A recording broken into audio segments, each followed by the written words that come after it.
All right, next question. The title is this: Moving from chaplain to preaching pastor. How do you handle the demands of preaching weekly? Welcome to real ministry, brother. Just kidding. No, chaplaincy's real ministry. It's super real. It's very real. Yeah. Hey, brothers and sisters, looking for your experiences. I've been a hospital, hospice, and university chaplain. Hospital, hospice was focused highly on pastoral care, no preaching, regular hours, leaving work at work. University, isn't that nice? Leaving work at work, that's great. To do pastoral ministry and then just like leave it there, but you're dealing with the most intense thing every single day, which is hard. Well, if you're doing hospice, I don't want to say why you're leaving the ministry there. Yeah, you're okay. University chaplaincy was preaching maybe once or twice a month, inviting various pastors and speakers to share, which I think is beneficial for students, and it would be for the church, in my opinion. It's true. I did have students reach out to me after hours, but most of my work was contained within my hours, my work hours. A lot of evening hours, though. I'm in a place now where I feel like God is directly calling me to pastor a church. An opportunity has opened up, but I don't know how I feel about preaching every week. It sounds brutal. I feel called to preach. I feel called to preach, though, which is why I feel like this might be a cross I need to bear. Maybe I just need to streamline my preaching prep, but I really spend hours and hours just praying and reading and studying and writing. I take it seriously, like many of you do, that on top of pastoral care sounds almost impossible. So cheers to you who do this for years on end. I guess I'm wondering how you all balance the preaching load with the rest of your pastoral care, not to mention your family.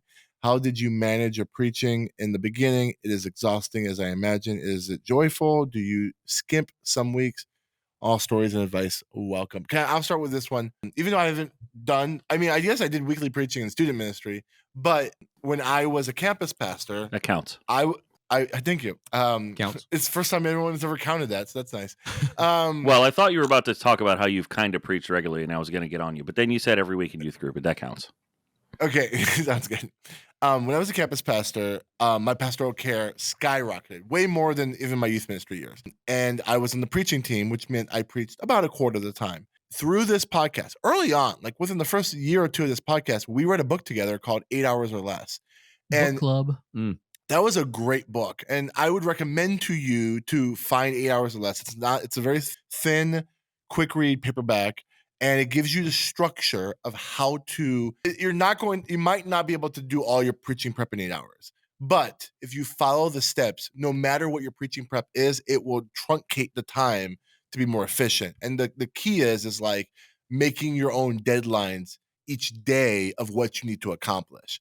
I'm doing that right now in a way because I'm also, again, preaching a quarter of the time.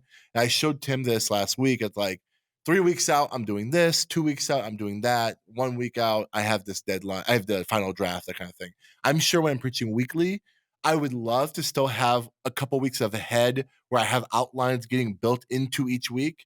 But the reality is even if that's not possible, within my given week, I'm going to make times where I would say, like, by Monday at noon, I would like to have this part done of my sermon, and so on and so forth. So 8 hours or less will get you to the point where you'll have a system of writing sermons to be able to at least free up more time during your week. But I'm sure the rest of the guys here have more to say about weekly sermon writing and balancing pastoral care and family.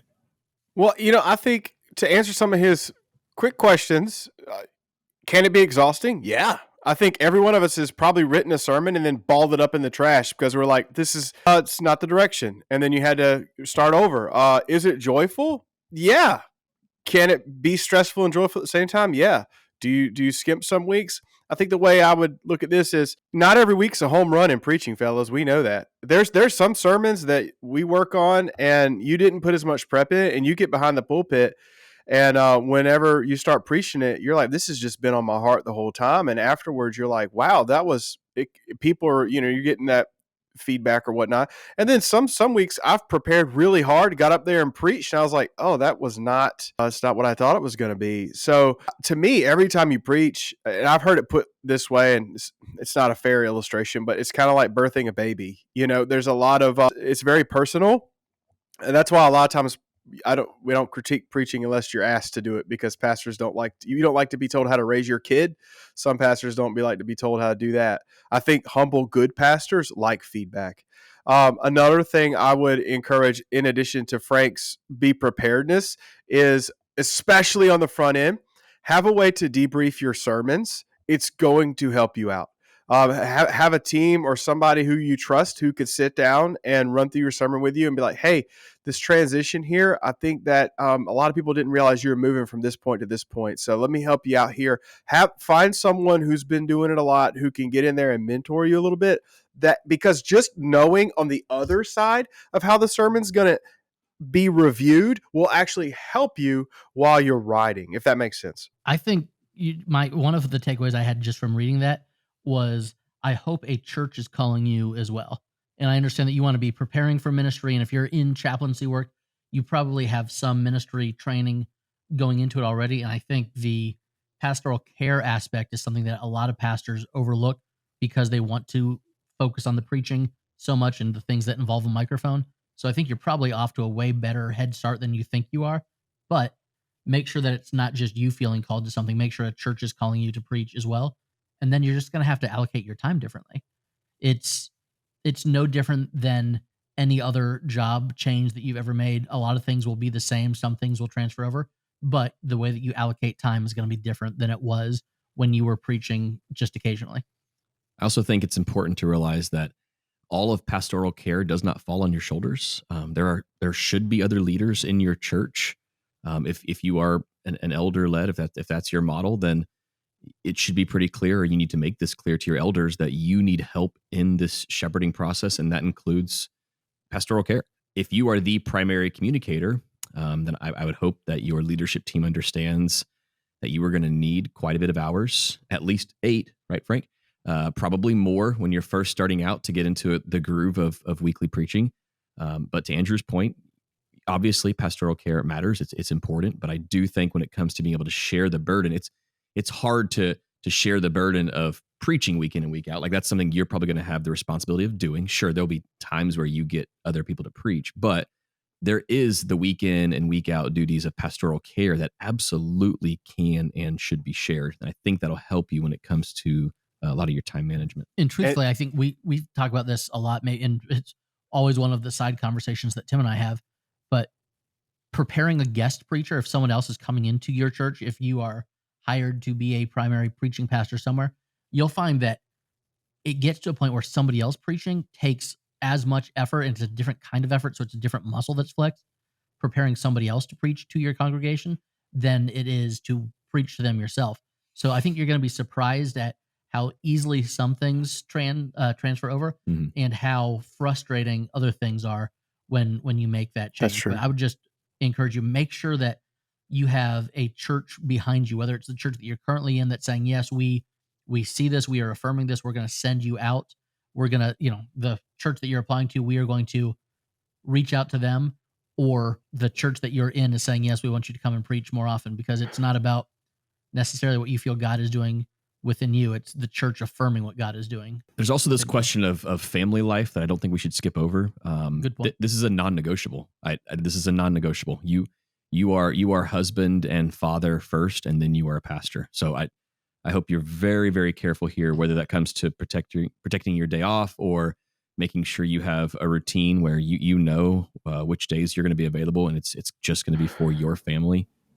Which, again, as pastors, this is tricky. That day's going to have to shift from week to week because, Jeff looks great because he's probably going to preach a funeral soon. Like, stuff happens, people die, and our schedules get moved around. But our family is the one that God gave us, and we have to make the necessary sacrifice of making sure we're present and being there for our families. Yeah, and I think, to tack on the back of that, sometimes as a pastor, we think that if we put in more and more time doing pastoral care, that we're better pastors. And I just want to offer, our primary, this guy probably knows this, his primary role is at home, pastoring his family. And it's really easy to get hung up and go out and meet with congregants in the afternoon and the evening because that's when they get off of work, especially since you're coming from a background of pastoral care. It may be your tendency because that's what you know. So what I would encourage is maybe instead of just doing what you know, obviously you want to do pastoral care because you're trying to learn your new congregation, but teach what you know to your deacons or elders, whoever's at your church. Replicate that really impressive skill set that you have that probably all of us don't have on your level. I would love to have an elder team professionally trained by a chaplain. That would be fantastic. So you have a tool right here in your own belt already to create some margin in your ministry so you can spend more time doing the work of writing sermons and preaching. I just want to give like just a slightly different take on the same idea of delegation. One of the things that I think you should be trying to work for in terms of your role among the other leaders of your church is what we call parity, meaning that everybody's equal. You should be working against any sort of culture of you're like the superstar of the church or you're the big fish in the little pond of the church. You are the pastor of the church and you have a certain role. But one of the things about pastoral care that can be really cool is it's not just about you protecting your time and you making sure you have enough time to prep your sermons and be with your family. If you do everything, the other thing that's happening is that you are removing the opportunity for growing in that skill from the other leaders in your church. You are filling a role that they could fill. And so a principle of that is that you should be doing what only you can do. So when you were a chaplain, you were the one that was directed to visit people and offer that pastoral care. That was your role. And so you were doing what only you could do in that environment. In the church environment, one of the things that only you can do as this senior pastor consistently is have enough time in your week to prep a sermon. And so that's one of the main things you do. Pastoral care then becomes a secondary but really important part of that.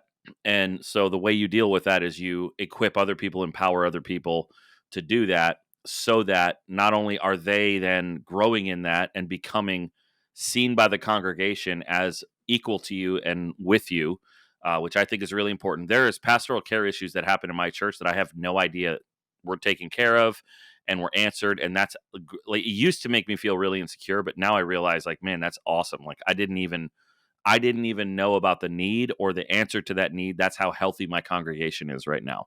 They're able to care for each other. It doesn't have to, it's not a bottleneck through me. So that's the other part of, yes, part of the reason you delegate is to protect your time. The other reason you delegate is that you're not taking the opportunity for that person to serve away from them. Now, really practical things. I would echo what Andrew said about calling. It sounds like you have an internal calling right now, but you also want to have an external calling, which is that other people are seeing the calling and thinking this. It's not enough for you to just be like, I feel like God told me that I should preach.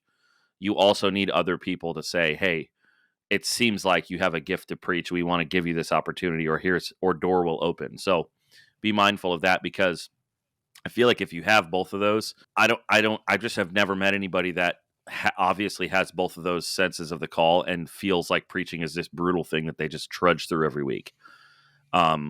Maybe I haven't met them and maybe they're out there, but for me, preaching is something that gives me energy, although it is work, because there's a calling there.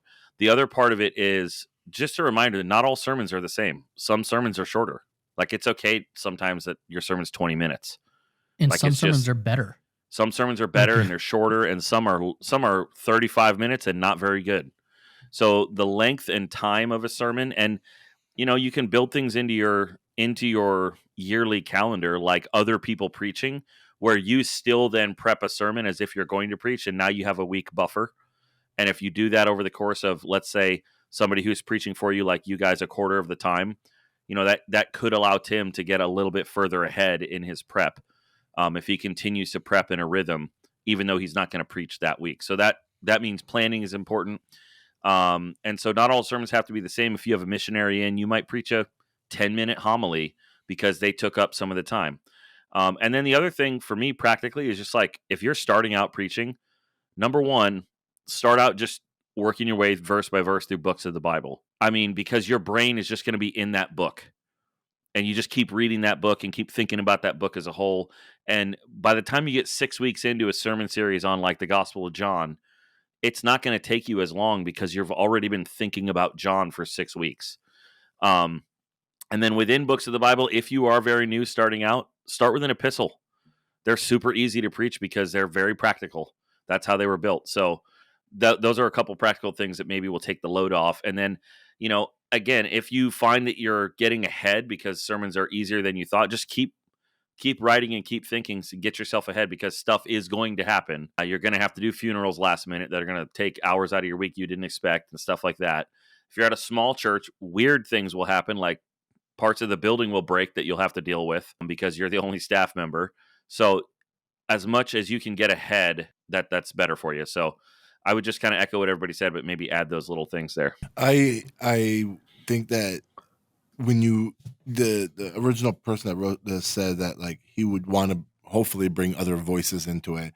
And as a solo pastor, you're probably like feeling overwhelmed. Like, can I even do this? How do I do this?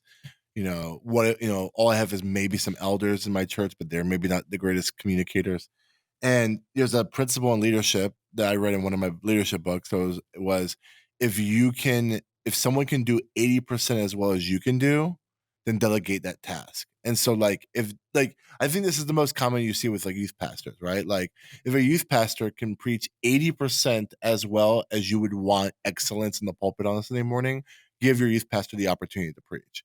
And so maybe you can develop those elders, those other communicators in your church to be at least 80% of what you would expect on a Sunday morning, and allow that to be what it is. And then that gives you the space to give you more time to get ahead or things like that. So